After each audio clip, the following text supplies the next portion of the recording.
In this tutorial, I'm going to look at how we go about getting census data into QGIS. We're particularly going to be looking at where to find it and what format to use, and that process of choosing data to move into QGIS. So if we start at the Australian Bureau of Statistics, we can start by going to census data. And if we're looking here, the real word I'm looking for is tools. And so if we actually go to find census data, we can get there and we can see over here is a range of options. And I'm going to use census data tools. Now, there's a lot of data in different formats here, but the good thing about using geo packages, it has spatial information already tied to the table and the data tied to the spatial information. So if I click on here, you'll see that one of the options I can choose here is, it's got what's the year, what area are we looking at, what is the characteristic, and what is the GDA type. And the GDA type refers to the sort of the datum and how it's being mapped. It can matter when we use older data, which was 1994, but we're now working with 2020. So I'm in the Australian Capital Territory, so I'm going to go down to there. And at this point, you'll see here what we have is that we have the ACT here, and then there is this one that says selected person characteristics by sex. And so I'm interested actually in a few things here, but I'm going to start just by explaining by going for that one first. And so what I'm going to do then is I'm going to download it.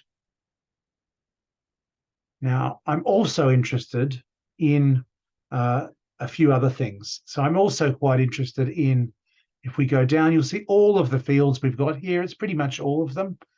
Then I'm also really interested in, for example, the way that dwelling structure is interesting to me.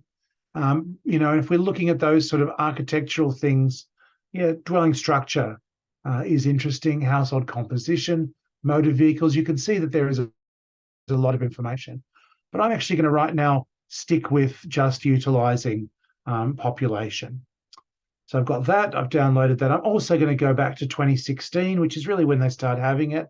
And so in this situation, when it says geopackage type, we can actually see that it's also a different sort of geopackage type. So I'm going to download it. I'm not entirely sure how it's going to work, but I'm going to leave it there and I'll download it anyway. Okay, so now we'll go across to QGIS. And so I'll just restart the whole thing again. So if we go to QGIS, I'm creating, when it opens up, it's going to have a new, choose a new project. And you see on the browser here, there's a whole range of stuff going on here. Now, in a lot of the time, if we're using shapefiles, then that's the main ArcGIS model. But what we're going to be working with, as we know, is GeoPackages. And the way that works is almost like its own browser. So when I right-click onto it, I then can choose when it says new connection, and I'm going to make a new connection here. I'm going to go to downloads, and you'll see that I have that information. So in particular, what I want to do is I want to get to these geo packages that 2021. Obviously, it actually wants me to have a browse to decompress that zip file. So I'm doing that separately. So I've double clicked on it. So I've got it here. And so I've now chosen that, double click on it, and you'll see there's the geo package. So if I choose to open it, all I've done is actually create a linkage. What's really nice about it is that there's actually quite a lot of information in here already. So if we go to where it says down here, we click on this little down arrow, this is really giving us all of the information that we really want to have.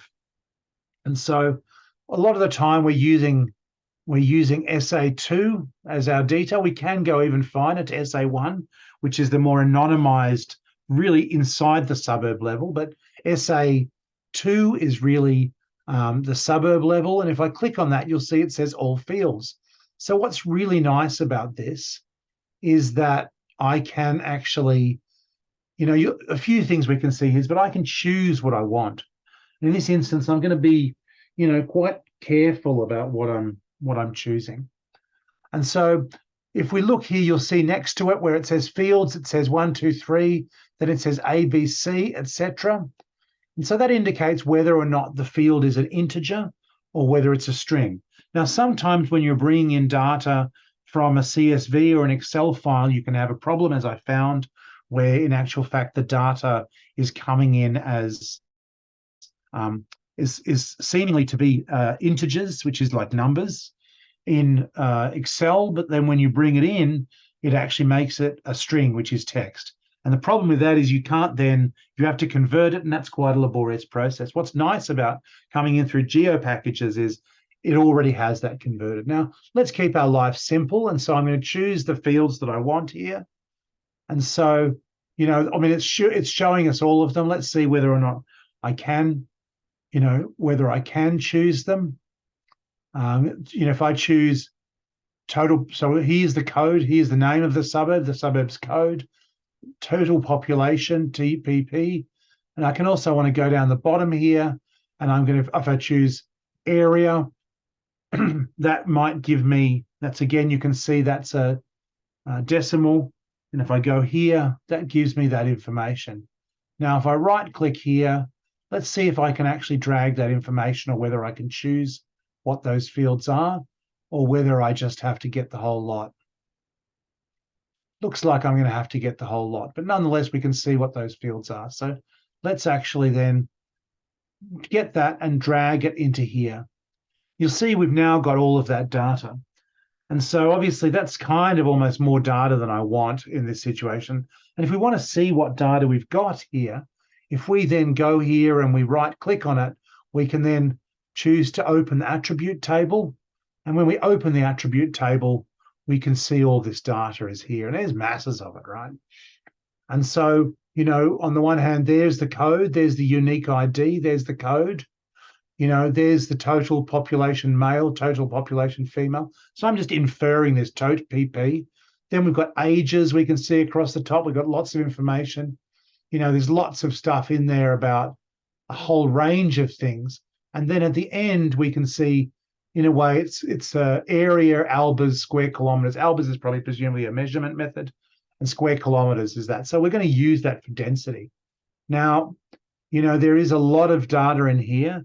And so what I want to do is I'm going to leave it in there as it is, and we'll just use this as a simple tutorial to explain that process of how we got to this point. Now that's here, we can do other things with it. We can export it to shape files that we can take into other applications. We can save it as DW, DXF files, etc. So that's a process we can do that explains how to get our information in there from a census builder.